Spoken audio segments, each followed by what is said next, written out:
Zero Hedge Report. Son of a bitch got fired. Joe Biden brags he forced Ukraine to fire key official in exchange for money. Former Vice President Joe Biden just casually dropped a bombshell admission that he personally and directly intervened in Ukraine's governance, boasting on stage during an event hosted by the U.S. Council on Foreign Relations, CFR, that he got a high Kiev government official removed essentially at the snap of his fingers. I looked at them and said, "I'm leaving in 6 hours. If the prosecutor is not fired, you're not getting the money," Biden said at the CFR talk on Tuesday, in what was a follow-up to prior admissions revealing that the United States actively asserted behind-the-scenes control of Ukraine's post-Maidan government, to the point that U.S. officials even dictated who would occupy high offices in the war-torn country.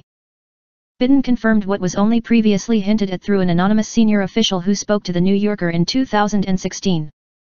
It was revealed then that Ukraine's prosecutor general, which the equivalent office to the U.S. Attorney General, was removed only after the Obama administration threatened to withhold $1 billion in loan guarantees.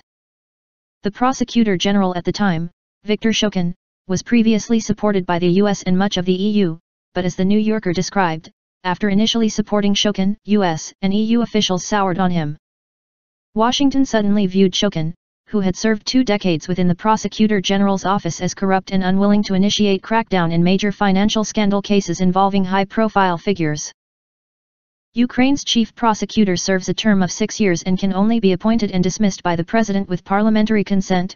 However, in the case of Shokin, Joe Biden boasted before the CFR audience that he told Ukrainian President Petro Poroshenko and former Ukrainian Prime Minister Arseniy Yatsenyuk sometime in late March 2016, "I'm telling you, you're not getting the $1 billion, unless they immediately sacked Shokin." To the glee of his CFR listeners who laughed audibly, Biden added, "Well, son of a bitch. He got fired." Indeed, the threat of withholding what had been the third installment of a massive loan package desperately needed to help prop up the new pro-EU/US Kiev government resulted in Viktor Shokin being hastily removed from his post by Ukrainian parliament on March 29, 2016, within the very month Biden made the ultimatum. Shokin had initially promised he would willingly resign in a February letter, but resumed his work through March. Poroshenko then officially and formally dismissed Shokin on April 3, 2016. But it appears that it was somewhat of an open secret, as Shokin became widely referred to among Ukrainians as the $1 billion man. It was also a time in which Biden and other U.S. officials were constantly in direct communication with President Poroshenko, talking foreign aid and loan packages, and presumably, according to Biden's latest admission, how he should run his government. Biden had previously disclosed in his personal memoirs that he had been on the phone with either Poroshenko or Yatsenyuk, or both, almost every week for months, attempting to guide nearly every major decision of the Poroshenko administration after the overthrow of Viktor Yanukovych in the 2014 coup d'état which inaugurated the Ukraine crisis.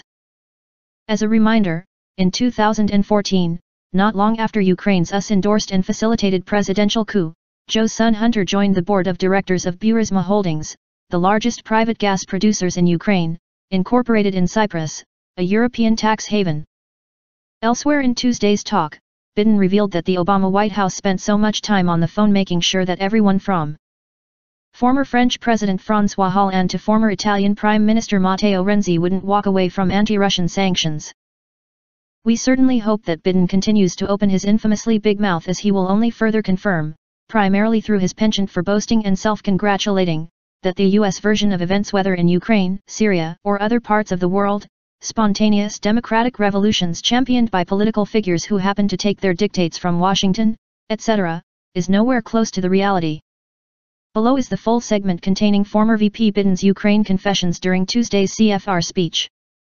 Joe Biden: "Do I think I think the Donbass has potential to be able to be solved, but it takes 2 things. One of those things is missing now. And that is, I'm desperately concerned about the backsliding on the part of Kiev in terms of corruption. I'll give you one concrete example. But it just happened to be that was the assignment I got. I got all the good ones. And so I got Ukraine. And I remember going over, convincing our team, our leaders, to convincing that we should be providing for loan guarantees. And I went over, I guess, the 12th, 13th time to Kiev. And I was supposed to announce that there was another $1 billion loan guarantee. And I had gotten a commitment from Poroshenko and from Yatsenyuk that they would take action against the state prosecutor. And they didn't. So they said they were walking out to a press conference. I said, Nat, I'm not going to, or, we're not going to give you the $1 billion. They said, you have no authority. You're not the president. The president said. I said, call him. Laughter. I said, I'm telling you, you're not getting the $1 billion. I said, you're not getting the billion. I'm going to be leaving here in, I think it was about 6 hours. I looked at them and said, I'm leaving in 6 hours. If the prosecutor is not fired, you're not getting the money. Well, son of a bitch. Laughter. He got fired. And they put in place someone who was solid at the time.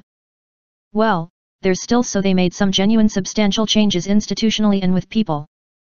But one of the 3 institutions, there's now some backsliding.